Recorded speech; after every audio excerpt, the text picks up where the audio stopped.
Hey guys, what's up? Welcome back to the channel. It's Cynicalex, and today we're talking about that thing that you have been dying to talk about. That's right. All of the endgame uniforms will be discussed in this one video. This is the final purchase guide for the endgame uniforms. Now, for the basis of this purchase guide, I will not be referring too often to the quantum suits or the team suits as well as the endgame suits. I'm just going to refer to them as the endgame uniforms. Endgame uniform for this character, endgame uniform for Iron Man, etc.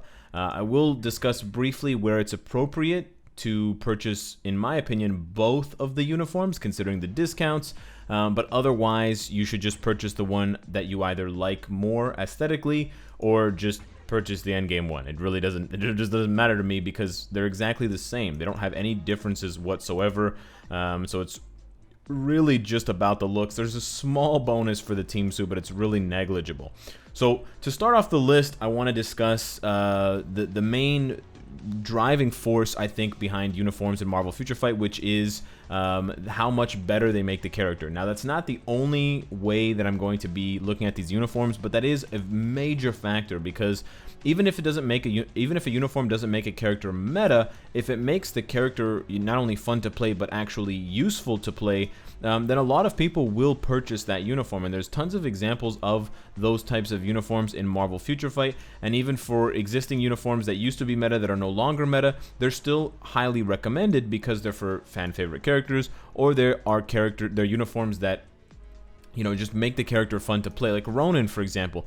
A lot of people purchase Ronin even though they're not really going to play him very much and he's nowhere near the meta. Yeah, he's got some nice team buffs, he's got some nice passives and some nice leaderships, but it's just the uniform just makes him a fun character to play. It makes him a little bit unique, and it's just valuable to have if you ever want to play as Ronin. So even though it's not a meta, it's not a question of the meta, the uniform still, you know, has and is talked about. Another good example is Crystal. It's a very nice looking uniform aesthetically. Her skills are beautiful. She looks like fucking Avatar from, you know, Legend of Korra. But is she in the meta? No, definitely not. Is the uniform a huge upgrade for her? It's an upgrade. It's not a huge upgrade. It's not like Winter Soldier level, but the combination of those things is important. So we are taking all of that into consideration. But having said that, I do want to dive into the top two uniforms, or the top two uniforms based solely upon the meta. Now, this would be uniforms that bring the characters into the meta or keep them in the meta, and that is Captain America and Thanos. These two uniforms are extremely meta-defining or meta-redefining. Thanos is going to become your most hated PvP opponent for a few months at least. I don't see anyone dethroning him anytime soon. His combination of insane tier 3 stat buffs with this new uniform's function and the way that it works just makes him an absolute force. If you already have his Infinity War uniform at Mythic and you only want to use him for PvP, I think you can get by, but it really is a huge jump for PvE, so you have that flexibility, especially if you give him a two-way obelisk like Guard Break proc or CTP of Destruction, but really if you want the maximum meta usage out of Thanos, and if you're wondering why in a few weeks or months your Thanos is not as good, it's probably because he's missing this uniform. Again, it's not the Winter Soldier type upgrade that you're thinking, but it's when it's a meta character, their bonuses, even if they're small, they get amplified immensely. Captain America, same thing. Can you get by on the Infinity War uniform? Absolutely. Yeah, he'll still be on the fringes of the meta with this uniform, but his new uniform absolutely catapults him to the top of the meta. He caps on Extreme Alliance Battle. I did over 3.5 million, which was actually higher than I did with Sharon Rogers, his daughter. So it's pretty bananas. His damage output is insane, his survivability is insane, and it just further cements his legacy and his power in the game as one of the top characters and the top combat at this point.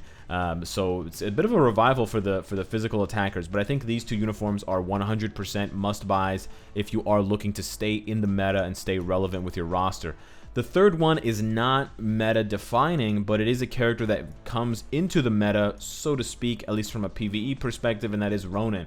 Now, it's not as powerful as Captain America or Thanos in terms of a uniform that is 0 to hero. This is the #1 uniform for Endgame. This is the Winter Soldier uniform like no other. Completely transforms Hawkeye from a dumpster, garbage class hero who's not worthy of being called an Avenger into an absolute god.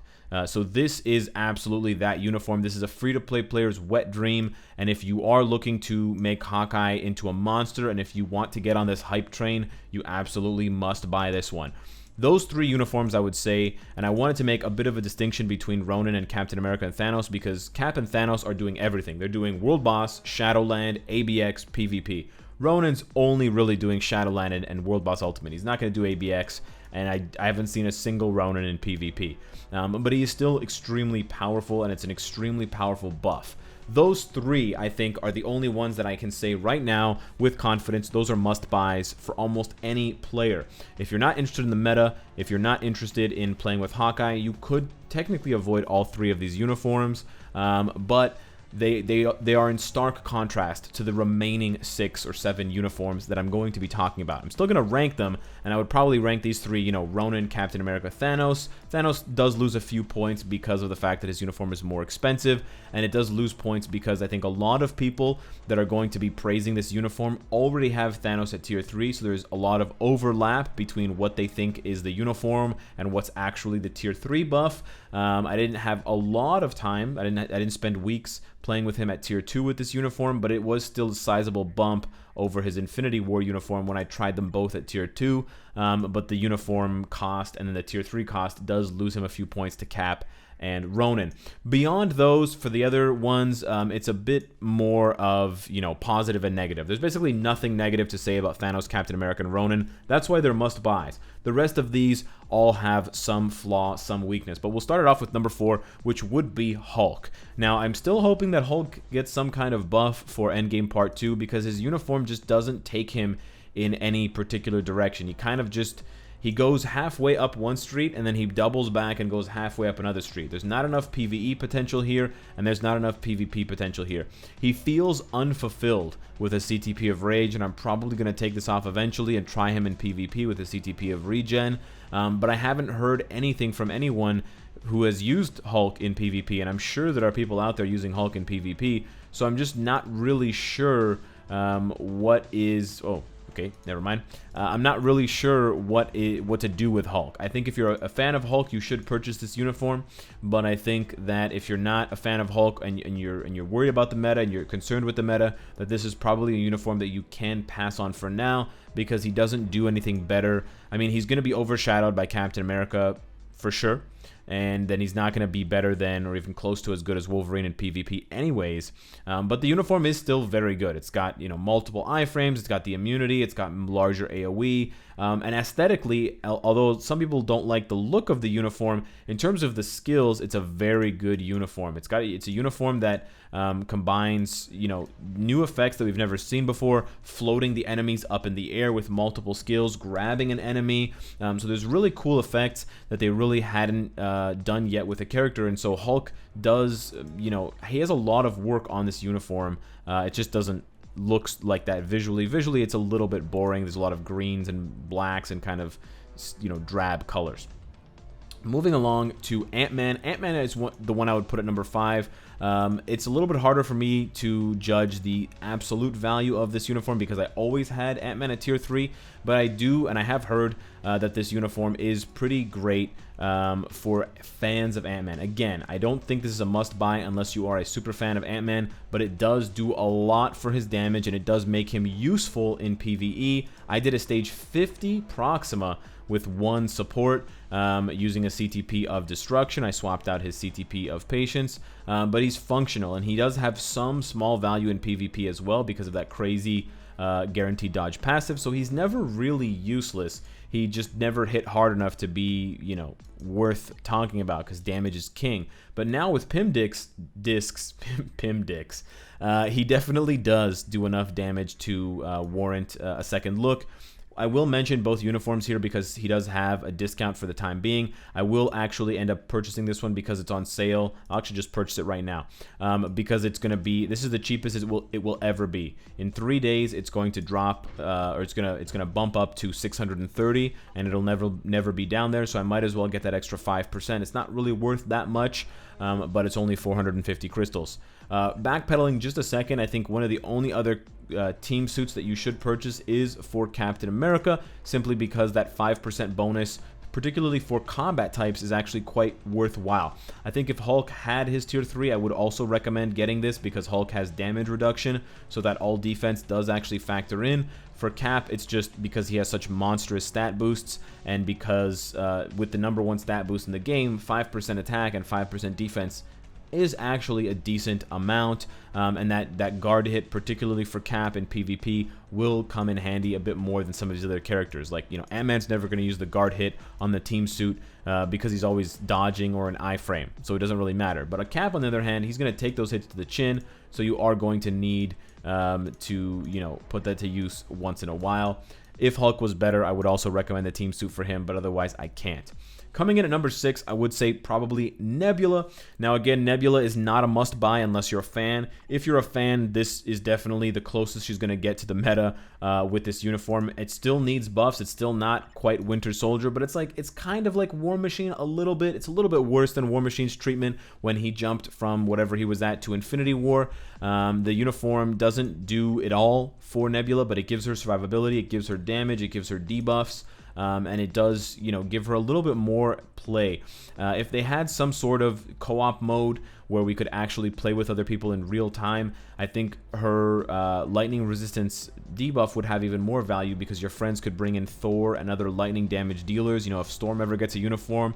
And then Nebula could be the third one debuffing to give that juicy lightning resistance and have that stacked all the time when Thor's tier 3 is not up. And that's one of the main reasons Thor's tier 3 actually does damage and actually functions, because it has that -15 up to -45%. So it's interesting. Also, I believe Thor's... Oh, no, it does. Thor's tier 3 lightning resistance does affect world bosses. I was going to say if it didn't, Nebula would have even more value as a striker, but it does. Moving along to number 7, I would say Rocket Raccoon. This one really bumps up his survivability, but again, this is for fans of the character. This is not going to bring him into the meta whatsoever. He doesn't have enough damage, and his all defense down doesn't even apply to world bosses, so there's really not much to say about that. But if you're a fan of Rocket Raccoon, this uniform is beautiful aesthetically, and I think it would be a must purchase for all Rocket fans based solely on the comics, but then also because it makes him so much easier to play. I soloed the very first stage 60 that I found with Rocket with this uniform, whereas with Infinity War I was having a headache because his skills just don't chain well. They're just not smooth, but with this uniform they are very, very smooth. Moving along, it's a little bit unfortunate these last 3. I don't really have too many good things to say about Black Widow, Iron Man, and War Machine. I do rank them in that order: Black Widow first, then Iron Man, then War Machine. And I'll start with War Machine. I'm honestly quite disappointed in this uniform. I hope that he is getting a part 2 for Endgame that reflects his much larger armor at the very end in the last fight against Thanos. But there really just wasn't a lot of work. They recycled so many of War Machine's skills. They really just gave him an iframe on his second skill, which was sort of warranted because he was already moving up and down, and when a character kind of flies, they usually get an iframe, and that's what he has on 5 and 4, so it kind of just made sense from the beginning. They did some small changes to his uniform effect, and it's better now. It's logical now when he attacks, whereas before it was when he gets hit, which just doesn't make any sense because he's such a fragile character. He doesn't have immunity or invincibility. He only has the guard hit, so why would you want to get hit? The machine gun activating that fires continuously was actually a very cool effect that unfortunately we lost with this uniform. I don't know if it has to do with the fact that this is just not coded properly, or if it has to do with the fact that it's when he's attacking. I'm not really sure. But yeah, I just feel as though this uniform was kind of a last minute thing, or was just kind of rushed, or they just thought, you know, War Machine's pretty strong, we don't want to make him any stronger. So yeah, I wouldn't honestly purchase this unless you're an absolute die-hard War Machine fan, because it really doesn't change the character at all. I didn't notice any difference whatsoever. It doesn't really change your playstyle for War Machine either. You're really just doing 5, 4, and 3. Iron Man is kind of in the same situation. He just doesn't get enough of a change. One extra iframe and a bit more survivability on his heel for his uniform. It looks super cool. Unlike War Machine, I love this uniform. This is one of the best looking uniforms from the update.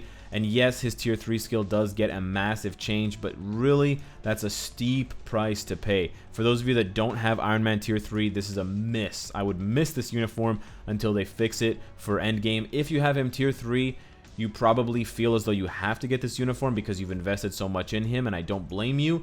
But honestly, if I were you, I would still wait to see if they fix this uniform, because an extra tier 3 skill that you cast every 20 seconds, is that worth the 1,000 crystals? Again, maybe for really you know, die-hard Iron Man fans that play him every day, but for the casual Iron Man fan who plays with him once a week, I don't know. I don't think you need it. You can save crystals for Endgame Part 2 and see what that looks like. Finally, Black Widow. She does get more reworks and more changes to her stats and skills than both Iron Man and War Machine. You know, she gets more AoE and more hits on 5. She gets immunity and a complete skill redesign on 4. She gets a complete passive overhaul, and then she gets flat buffs from her uniform package for the effect. So that's all really nice. It's just, what am I going to do with Black Widow? Again, she's got the Hulk syndrome, except she's worse than Hulk. She's not strong enough in PvE. She's not even going to be as strong as Hulk in PvE, and she doesn't self-buff with her leadership. And then she's not even close to being good enough for PvP because she doesn't have fractures. She doesn't have iframe ignore. Her ignore dodge is, or her guaranteed dodge is nice, but it's not enough. And then her base stats are just so low. I mean, she's barely at 20,000 HP. She can't take a hit at all, so unless you have Ant-Man levels of guaranteed dodge, it's just not going to work. So overall, I would say that my ranking would be as follows. You can see the top 10 from 1 to 10. In general, I would say that these uniforms are a little bit lackluster, but I think it was difficult for Netmarble to juggle both the team suits and the endgame uniforms.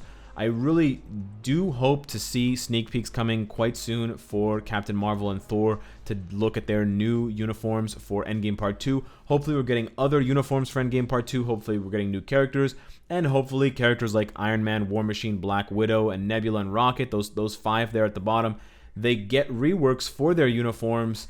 A lot of people have been making noise about Iron Man, but hopefully you guys also make noise about these other characters because they deserve to be better. And frankly, all of them, you know, from 4 to 10 deserve to be better. But we can't always have everything that we want. You know, we got originally a Rocket Raccoon Infinity War uniform that wasn't very good. Now, it was amazing compared to GOTG2, but looking back on it, it wasn't very good. It basically was a 1 skill uniform, 5. 5 was really the skill, 6 seconds of immunity, wow, great damage, great AoE, but the rest of his kit is kind of awkward and not boring, but just awkward and difficult to use and unfun. You know, so it'll be interesting to see what they do. We can't have 10 out of 10. You know, not every uniform can be 10 out of 10 a home run. No developer is perfect, but let me know what you guys think of the list. Let me know what you think of the ranking for the purchase guide. Subscribe if you enjoy the content and you want to support me. And of course, if you like what you see, I hope to see you again tomorrow. Take care.